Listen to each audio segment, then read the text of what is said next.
जय माता दी। जय श्री राधे कृष्ण। आप सभी का आपके अपने YouTube channel VK Mishra present में बहुत बहुत स्वागत है। आइए आज आप सब सुनेंगे आषाढ़ गुप्त नवरात्रि पहले दिन दुर्गा सप्तशती पाठ में पहले कवच अर्गला कीलकम का पाठ श्रवण करेंगे। इसके बाद फिर पहले अध्याय का कथा श्रवण करेंगे। वर्ष 2025 में आषाढ़ गुप्त नवरात्रि का व्रत जो कि 26 जून को घट स्थापन किया जा रहा है और इसका समापन 4 जुलाई को होगा। गुप्त नवरात्रि के व्रत में विशेष प्रकार से माता 10 महाविद्याओं की पूजा की जाती है। आप सभी भक्तों को गुप्त नवरात्रि की ढेर सारी शुभकामनाएं। आप सभी के जीवन में 10 महाविद्या माता की कृपा से आप सभी को सभी प्रकार के सुख तथा समृद्धि की प्राप्ति हो। वर्ष में 4 बार नवरात्रि का व्रत मनाया जाता है, 2 गुप्त नवरात्रि के रूप में, 2 प्राकट्य नवरात्रि के रूप में। प्राकट्य नवरात्रि जो कि चैत्र और आश्विन के महीने में शुक्ल पक्ष प्रतिपदा से लेकर के नवमी तिथि तक माता नवदुर्गा देवी का पूजन किया जाता है। वहीं पे माघ के महीने में और आषाढ़ के महीने में शुक्ल पक्ष प्रतिपदा से लेकर के नवमी तिथि तक माता 10 महाविद्याओं की पूजा की जाती है। इस दौरान माता का पूजन करना, दुर्गा सप्तशती का पाठ श्रवण करना, दुर्गा चालीसा आदि का पाठ या श्रवण करना, देवी महात्म्य का कथा श्रवण करना, इन सबों का विशेष महत्व माना गया है।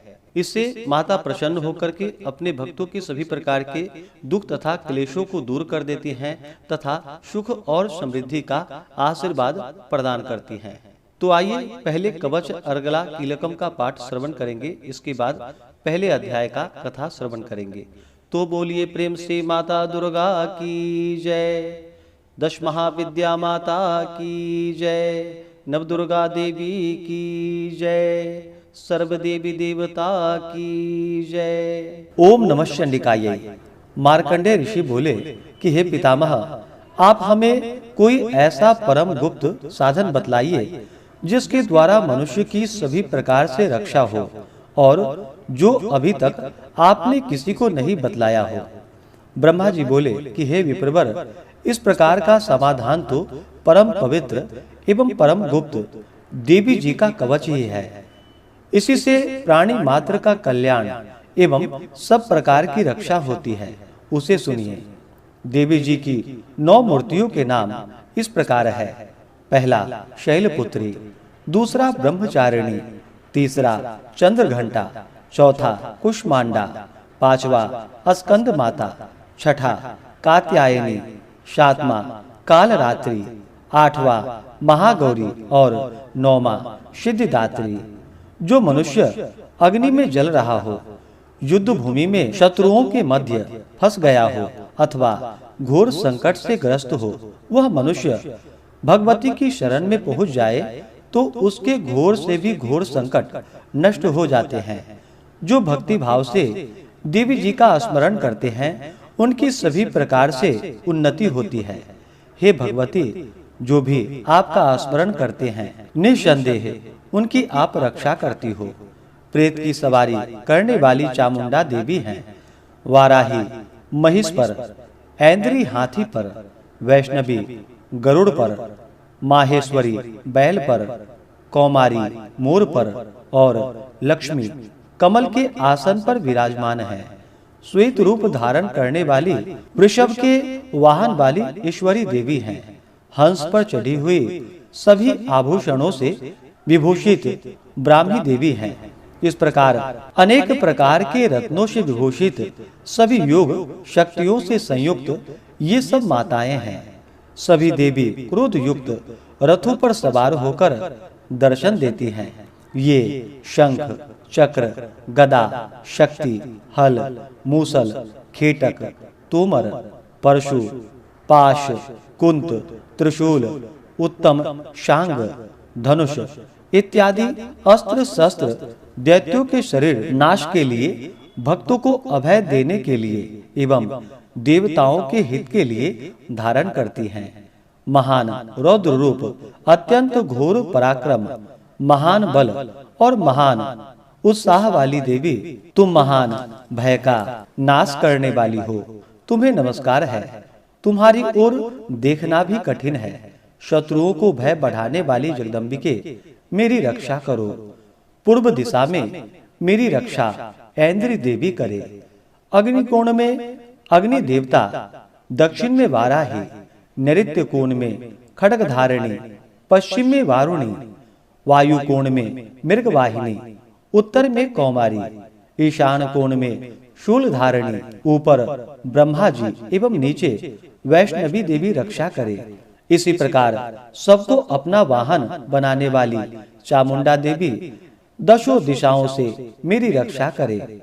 जया मेरे आगे की, विजया पीछे की, बाईं ओर अजिता, दाईं ओर अपराजिता रक्षा करे। उद्योतिनी मेरी शिखा की, उमा मेरे मस्तक पर विराज कर मस्तक की, मालाधरी मस्तक की, भौहें की यशस्विनी, भौहें के मध्य में त्रिनेत्रा, नासिकाओं की यमघंटा देवी, नेत्रों के मध्य में शंखिनी, कानों की द्वारवासिनी, कपोलों की कालिका, कानों के मूल देश की सांकरी मेरी रक्षा करे। नासिका की सुगंधा, ऊपर के ओठ की चर्चिका, नीचे के होठ की अमृत कला एवं जिह्वा की सरस्वती देवी रक्षा करे। दांतों की कौमारी, कंठ की चंडिका, गले की चित्र घंटा, तालु प्रदेश की महामाया रक्षा करे। चिबुक की कामाक्षी, वाणी की सर्वमंगला, ग्रीवा की भद्रकाली, पृष्ठ अस्थियों की धनुर्धरी रक्षा करे। कंठ के बाहर नील ग्रीवा, कंठ नली की नलकूबरी, दोनों स्कंधों की खड्गिनी एवं मेरी भुजाओं की वज्रधारिणी रक्षा करे। दोनों हाथों की दंडनी, अंगुलियों की अंबिका, नाखूनों की शूलेश्वरी, कुक्षी की कुलेश्वरी रक्षा करे। स्तनों की महादेवी, मन की शोक विनाशिनी, हृदय की ललिता देवी, उदर की शूलधारिणी रक्षा करे। नाभि की कामिनी, गुप्त इंद्रियों की गुह्येश्वरी, लिंग की पूतना कामिका, गुदा की महिषवाहिनी रक्षा करे। कटी की भगवती, घुटनों की विंध्यवासिनी, जंघाओं की महाबली देवी रक्षा करे। गुल्फों की नारसिंही, पांव के तलुओं की तेजसी, पैरों की अंगुलियों की श्री देवी और पैर के तलुओं की अधस्तल वासिनी देवी रक्षा करे। नाखूनों और दांतों की कराली, केशों की उधर्भ केशिनी, रोम छिद्रों की कौबेदी और त्वचा की वागीश्वरी देवी रक्षा करे। रक्त, मज्जा, वसा, मांस, अस्थियों एवं मेदे की पार्वती, अतरियों की कालरात्रि, पित्त की मुकुटेश्वरी रक्षा करे। पद्मावती, कफ की चूड़ामणि नाखूनों की, तेज की ज्वालामुखी, सभी संधियों की अवेद्या देवी रक्षा करे। हे ब्रह्मा जी, आप मेरे वीर की रक्षा करे। छाया की छत्रेश्वरी और मन बुद्धि अहंकार की धर्म धारिणी रक्षा करे। प्राणों की कल्याण शोभना और शब्द, स्पर्श, रूप, रस, गंध, इन 5 इंद्रियों की योगिनी, सत्व, रज, तम की नारायणी सर्वदा रक्षा करे। आयु की वाराही, धर्म की वैष्णवी, यश एवं कीर्ति की लक्ष्मी तथा धन विद्या की चक्रिणी रक्षा करे। इंद्राणी मेरे गोत्र की, चंडिका मेरे पशुओं की, महालक्ष्मी मेरे पुत्रों की, भैरवी भार्या की रक्षा करे। मेरे पथ की सुपथा, मार्ग की क्षेमकरी, राजा के दरबार में महालक्ष्मी एवं सभी दिशाओं में स्थित होकर विजया मेरी रक्षा करे। और जो भी स्थान कवच में नहीं आए और जो अरक्षित हैं, उन स्थानों की पापनाशिनी जयंती देवी रक्षा करे। मनुष्य यदि अपना मंगल चाहता है तो एक कदम बिना कवच के कहीं न जाए। कवच से नित्य रक्षित मनुष्य जहाँ-जहाँ भी जाता है, वहीं से उसे धन का लाभ तथा सभी कामनाओं की सिद्धि प्राप्त होती है। पृथ्वी पर उस पुरुष को ऐश्वर्य एवं अतुल संपत्ति प्राप्त होती है। वह मनुष्य निर्भय हो जाता है। युद्ध भूमि में कोई भी उसे नहीं जीत सकता।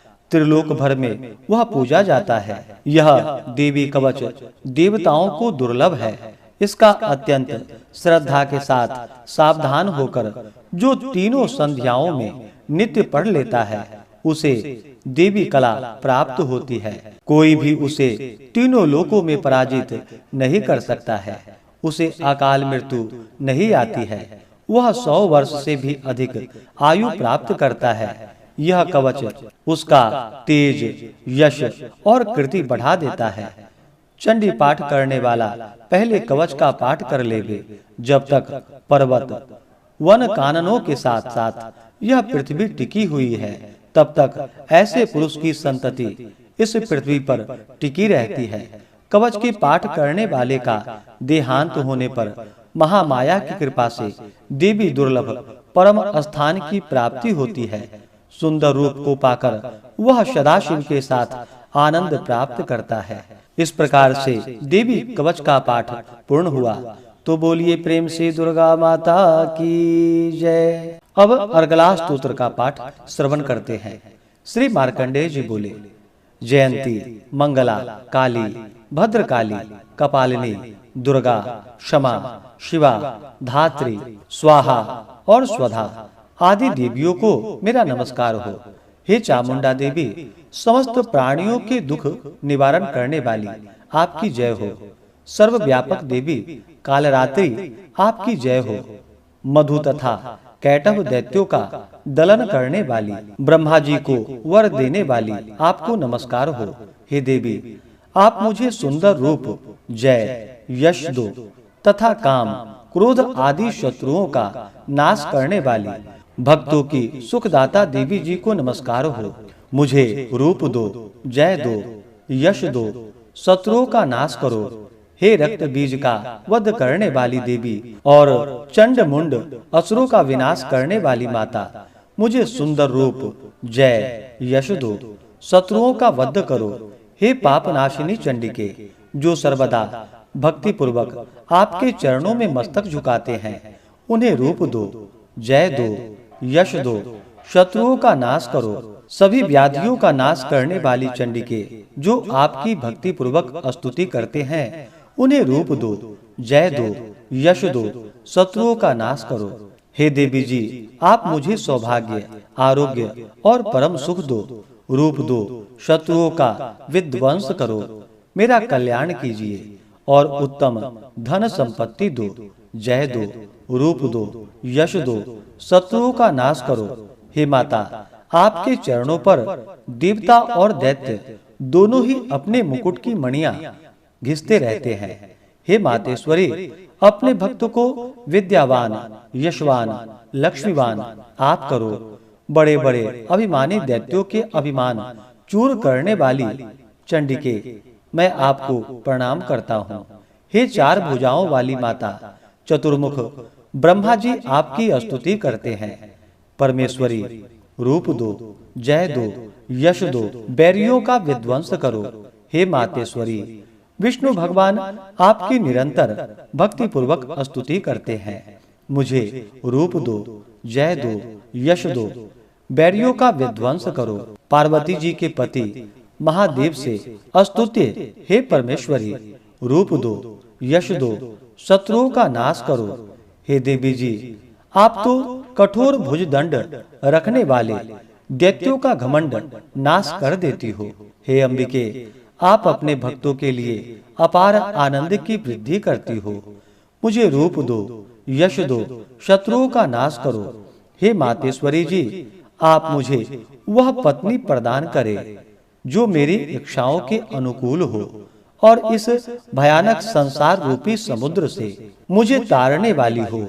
उत्तम कुल से उत्पन्न हो। जो पुरुष इस स्तोत्र का पाठ करके सप्तशती महास्तोत्र रूपी महास्तोत्र का पाठ करता है, वह सप्तशती के जप से मिलने वाले वर एवं श्रेष्ठ सप्तशती के फल को प्राप्त कर लेता है। इस प्रकार से अगला स्तोत्र पूर्ण हुआ।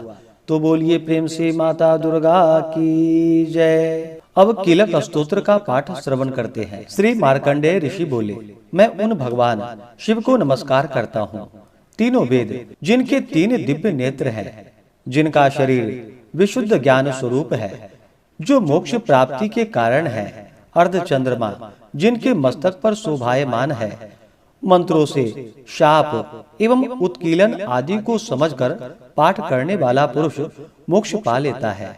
अतः इसका ज्ञान होना आवश्यक है। सब उच्चाटनादिनी वस्तुएं स्तोत्र पाठ करके सिद्ध होती है, तथापि जो अन्य मंत्रों का जप न करके केवल इस सप्तशती के पाठ मात्र से स्तुति करते हैं, उन्हें देवी जी सिद्ध हो जाती है। उच्चाटनादिक प्रयोगों में उन पुरुषों के मंत्र, औषधि आदि किसी अन्य साधन की आवश्यकता नहीं पड़ती।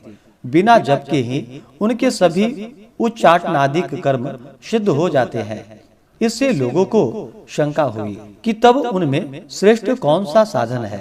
तब उस शंका के निवारण के लिए शिव की आज्ञा का यह सप्तशती स्तोत्र सिद्धियों को देने वाला है।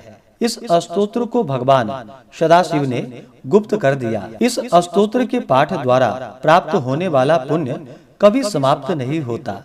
साधक सभी प्रकार का क्षेम प्राप्त कर लेता है, इसमें कोई भी संशय नहीं है। कृष्ण पक्ष की चतुर्दशी अथवा अष्टमी के दिन एकाग्र होकर जो अपना सब कुछ भगवती को अर्पण करता है और फिर प्रसाद रूपेण ग्रहण कर लेता है, उस पर भगवती प्रसन्न होती है, अन्यथा नहीं। इसी रूप से कीलक द्वारा महादेवी जी ने इस स्तोत्र का कीलन कर दिया है।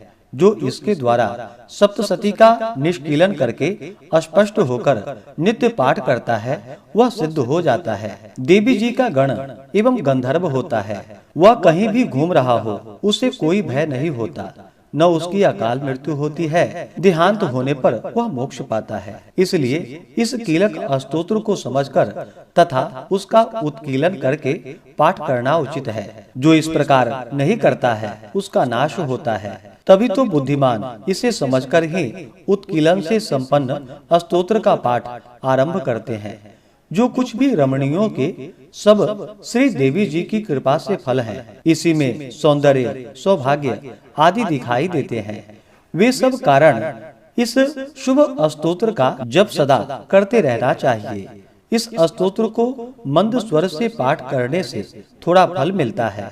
उच्च स्वर से पाठ आरंभ करे, सभी सिद्धियां प्राप्त होती है। जिस भगवती की कृपा द्वारा सौभाग्य, आरोग्य, संपत्तियां, शत्रुनाश तथा परम मोक्ष की प्राप्ति होती है, उस जगत माता की स्तुति अवश्य करनी चाहिए। इस प्रकार से कीलक स्तोत्र पूर्ण हुआ। तो बोलिए प्रेम से माता दुर्गा की जय। श्री दुर्गा सप्तशती पहले अध्याय की कथा।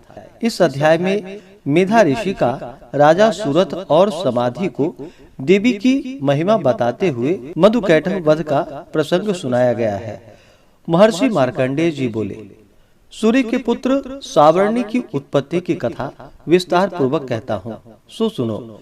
सावर्णी महामाया की कृपा से जिस प्रकार मनवंतर के स्वामी हुए, उसका भी हाल सुनो। पहले स्वारोचिस नामक राज्य था। वह प्रजा को अपने पुत्र के समान मानते थे, तो भी कोला विध्वंसी राजा उनके शत्रु बन गए। दुष्टों को दंड देने वाले राजा सूरत की उनके साथ लड़ाई हुई। कोला विध्वंसियों की संख्या में कम होने पर भी राजा सूरत युद्ध में उनसे हार गए। तब वह अपने नगर में आ गए। केवल अपने देश का राज्य ही उनके पास रह गया और वह उसी देश के राजा होकर राज्य करने लगे। किंतु उनके शत्रुओं ने उन पर वहां आक्रमण कर दिया। राजा को बलहीन देखकर उनके दुष्ट मंत्रियों ने राजा की सेना और खजाना अपने अधिकार में कर लिया। राजा सूरत अपने राज्याधिकारियों को लेकर शिकार खेलने के बहाने घोड़े पर सवार होकर वहां से एक भयंकर वन की ओर चल पड़े। उस वन में उन्होंने महर्षि मेधा का आश्रम देखा। वहां मेधा महर्षि अपने शिष्यों तथा मुनियों के साथ सुशोभित बैठे हुए थे और वहां कितने ही हिंसक जीव परम शांति भाव से रहते थे। राजा सूरत ने महर्षि मेधा को प्रणाम किया और महर्षि ने भी उनका उचित सत्कार किया। राजा सूरत महर्षि के आश्रम में कुछ समय तक ठहरे। अपने नगर की ममता के आकर्षण से राजा अपने मन में सोचने लगा, पूर्व काल में पूर्वजों ने जिस नगर का पालन किया था वह आज मेरे हाथ से निकल गया। मेरे दुष्ट एवं दुरात्मा मंत्री मेरे नगर की अब धर्म से रक्षा कर रहे होंगे या नहीं। मेरा प्रधान हाथी जो कि सदा मद की वर्षा करने वाला और शूरवीर था, मेरे बैरियों के वश में होकर न जाने क्या दुख भोग रहा होगा। मेरे आज्ञाकारी नौकर जो मेरी कृपा से धन और भोजन पाने से सदैव सुखी रहते थे और मेरे पीछे पीछे चलते थे, वह अब निश्चय ही दुष्ट राजाओं का अनुसरण करते होंगे तथा मेरे दुष्ट एवं दुरात्मा मंत्रियों द्वारा व्यर्थ ही धन को व्यय करने से संचित किया हुआ मेरा खजाना एक दिन अवश्य खाली हो जाएगा। इस प्रकार की बहुत सी बातें सोचता हुआ राजा निरंतर दुखी रहने लगा। एक दिन राजा सूरत ने महर्षि मेधा के आश्रम के निकट एक वैश्य को देखा। राजा ने उससे पूछा, भाई तुम कौन हो? यहाँ तुम्हारे आने का क्या कारण है और तुम मुझे शोकग्रस्त अनमने से दिखाई देते हो, इसका क्या कारण है? राजा के यह नर्म वचन सुन वैश्य ने महाराज सूरत को प्रणाम करके कहा। वैश्य बोला, राजन मेरा नाम समाधि है, मैं धनियों के कुल में उत्पन्न एक वैश्य हूँ। मेरे दुष्ट स्त्री पुत्रादिकों ने लोभ से मेरा सब धन छीन लिया है और मुझे घर से निकाल दिया है। मैं इस तरह से दुखी होकर इस वन में चला आया हूँ और यहाँ रहता हुआ मैं इस बात को भी नहीं जानता कि अब घर में इस समय सब कुशल है या नहीं। यहाँ पर अपने परिवार का आचरण संबंधी कोई समाचार भी नहीं पा सकता कि वह घर में इस समय कुशल पूर्वक है या नहीं है। मैं अपने पुत्रों के संबंध में यह भी नहीं जानता कि वह सदाचारी है या दुराचार में फंसे हुए हैं। राजा बोला, जिस धन के लोभी स्त्री पुत्रों ने तुम्हें घर से निकाल दिया है, फिर भी तुम्हारा चित्त उनसे क्यों प्रेम करता है? वैश्य ने कहा, मेरे विषय में आपका ऐसा कहना ठीक है, किंतु मेरा मन इतना कठोर नहीं है। यद्यपि उन्होंने धन के लोभ में पड़कर पितृ स्नेह को त्याग कर मुझे घर से निकाल दिया, तो भी मेरा मन में उनके लिए कोई कठोरता नहीं है। हे महामते, मेरा मन फिर भी उनमें क्यों फंस रहा है, इस बात को जानता हुआ भी मैं नहीं जान रहा। मेरा चित्त उनके लिए दुखी है। मैं उनके लिए लंबी लंबी सांस ले रहा हूँ। उन लोगों में प्रेम नहीं है, फिर भी ऐसा निस्नेहियों के लिए मेरा हृदय कठोर नहीं होता। महर्षि मार्कंडेय जी ने कहा कि हे ब्राह्मण, इसके पश्चात महाराज सूरत और वह वैश्य दोनों महर्षि मेधा के समीप गए और उनके साथ यथा योग्य न्याय संभाषण करके दोनों ने वार्ता आरंभ की। राजा बोले कि हे भगवान, मैं आपसे एक बात पूछना चाहता हूँ, सो आप कृपा करके मुझे बतलाइए। मेरा मन अधीर नहीं है, इससे मैं बहुत दुखी हूँ। राज्य धनादि की चिंता अभी तक मुझे बनी हुई है और मेरी यह ममता अज्ञानियों की तरह बढ़ती जा रही है। और यह समाधि नामक वैश्य भी अपने घर से अपमानित होकर आया है। इसके स्वजनों ने भी इसे त्याग दिया है। स्वजनों से त्यागा हुआ भी यह उनसे हार्दिक प्रेम करता है। इस तरह हम दोनों ही दुखी हैं। हे महाभाग, उन लोगों के अवगुणों को देखकर भी हम दोनों के मन में उनके लिए ममता जनित आकर्षण उत्पन्न हो रहा है। हमारे ज्ञान रहते हुए भी ऐसा क्यों है? अज्ञानी मनुष्यों की तरह हम दोनों में यह मूर्खता क्यों है? महर्षि मेधा ने कहा, विषम मार्ग का ज्ञान सब जंतुओं को है। सबों के लिए विषय पृथक पृथक होते हैं। कुछ प्राणी दिन में नहीं देखते और कुछ रात को, परंतु कई जीव ऐसे हैं जो दिन तथा रात दोनों में देख सकते हैं। यह सत्य है कि मनुष्यों में ज्ञान प्रधान है, किंतु केवल मनुष्य ही ज्ञानी नहीं होता। पशु पक्षी आदि भी ज्ञान रखते हैं। जैसे यह पशु पक्षी ज्ञानी है, वैसे ही मनुष्यों का ज्ञान है, और जो ज्ञान मनुष्यों में वैसे ही पशु पक्षियों में है तथा अन्य बातें भी दोनों में एक जैसे ही पाई जाती है। ज्ञान होने पर भी इन पक्षियों की ओर देखो, अपने भूख से पीड़ित बच्चों की चोंच में कितने प्रेम से अन्न के दाने डालते हैं। हे राजन, ऐसा ही प्रेम मनुष्यों में अपनी संतान के प्रति भी पाया जाता है। लोभ के कारण अपने उपकार का बदला पाने के लिए मनुष्य पुत्रों की इच्छा करते हैं और इस प्रकार मोह के गड्ढे में गिरा करते हैं। भगवान श्री हरि की जो माया है उसी से यह संसार मोहित हो रहा है। इसमें आश्चर्य की कोई बात नहीं है, क्योंकि वह भगवान विष्णु की योग निद्रा है। यह माया ही तो है जिसके कारण संसार मोह में जकड़ा हुआ है।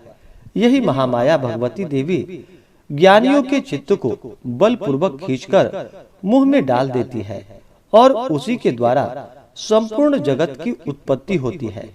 यही भगवती देवी प्रसन्न होकर मनुष्य को मुक्ति प्रदान करती है। यही संसार के बंधन का कारण है तथा संपूर्ण ईश्वरों की भी स्वामिनी है। महाराज सूरत ने पूछा, भगवान वह देवी कौन सी है जिसको आप महामाया कहते हैं? हे ब्राह्मण, वह कैसे उत्पन्न हुई और उसका कार्य क्या है? उसके चरित्र कौन कौन से हैं? प्रभु, उसका जैसा प्रभाव हो, जैसा स्वरूप हो, वह सब कृपा कर मुझसे कहिए, मैं आपसे सुनना चाहता हूँ। महर्षि मेधा बोले कि हे राजन, वह देवी तो नित्य स्वरूपा है, उनके द्वारा यह संसार रचा गया है। तब भी उसकी उत्पत्ति अनेक प्रकार से होती है। वह सब आप मुझसे सुनो। वह देवताओं का कार्य सिद्ध करने के लिए प्रकट होती हैं। उस समय वह उत्पन्न हुई कहलाती है। संसार को जलमय करके जब भगवान विष्णु योग निद्रा का आश्रय लेकर शेष शैया पर सो रहे थे, तब मधु कैटभ नाम के दो असुर उनके कानों के मैल से प्रकट हुए और वह श्री ब्रह्मा जी को मारने के लिए तैयार हो गए। श्री ब्रह्मा जी ने जब उन दोनों को अपनी ओर आते देखा और यह भी देखा कि भगवान विष्णु योग निद्रा का आश्रय लेकर सो रहे हैं, तो वह उस समय श्री भगवान को जगाने के लिए उनके नेत्रों में निवास करने वाली योग निद्रा की स्तुति करने लगे। श्री ब्रह्मा जी ने कहा कि हे देवी, तुम ही स्वाहा, तुम ही स्वधा और तुम ही वशटकार हो।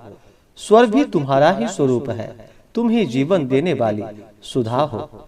नित्य अक्षर प्रणव में आकार, उकार, मकार, इन तीनों में माताओं के रूप में तुम ही स्थित हो।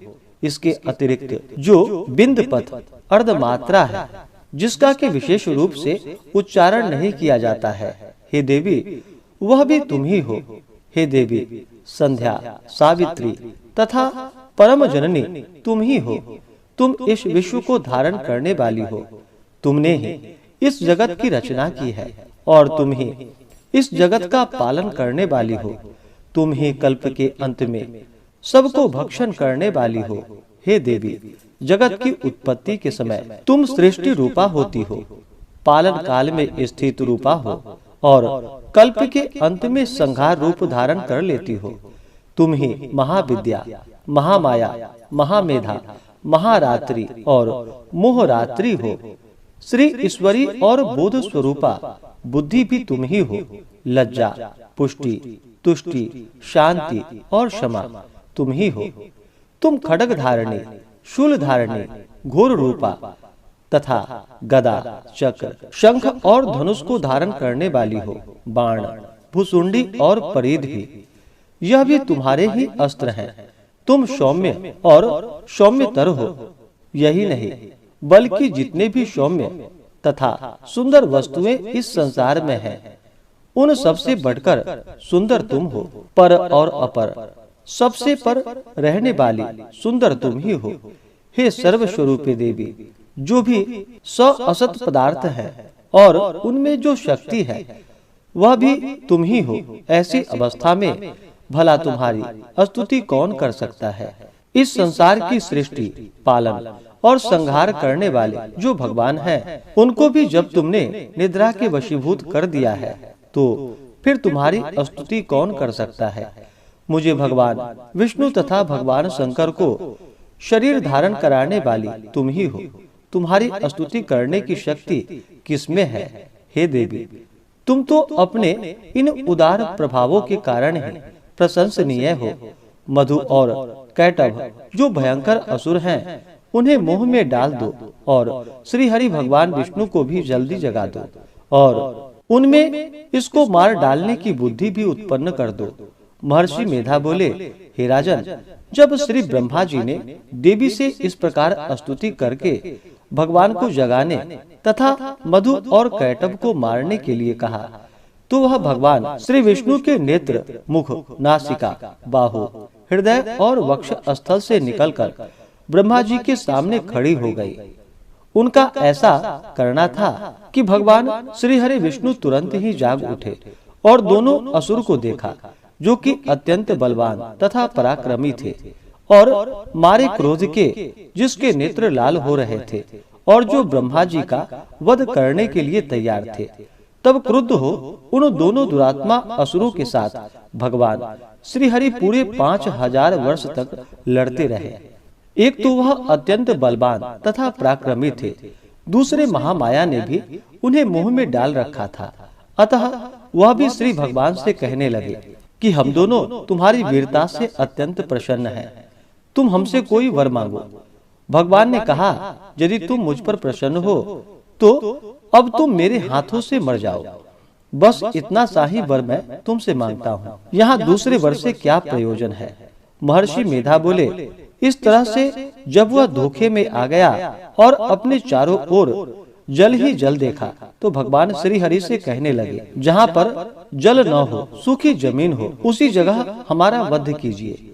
महर्षि मेधा कहते हैं, तथा अस्तु कहकर भगवान श्री हरि ने उन दोनों को अपनी जांघ पर लिटाकर उन दोनों के सिर काट डाले। इस तरह से यह देवी श्री ब्रह्मा जी के स्तुति करने पर प्रकट हुई थी। अब तुम उनके प्रभाव का वर्णन सुनो। अब तुमसे उनके प्रभाव का वर्णन करता हूँ, सो सुनो।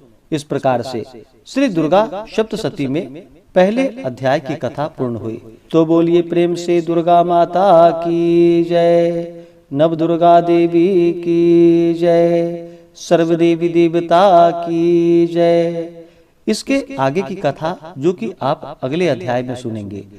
इसी प्रकार से ज्ञानवर्धक जानकारियाँ प्राप्त करते रहने के लिए, व्रत पूजा के बारे में जानने के लिए, कथा को सुनने के लिए चैनल पे अगर आप पहली बार आए हैं तो चैनल को लाल बटन दबा करके सब्सक्राइब करें, साथ में बेल आइकन घंटी को दबाएं ताकि आने वाली वीडियो का नोटिफिकेशन आपको समय से मिलता रहे।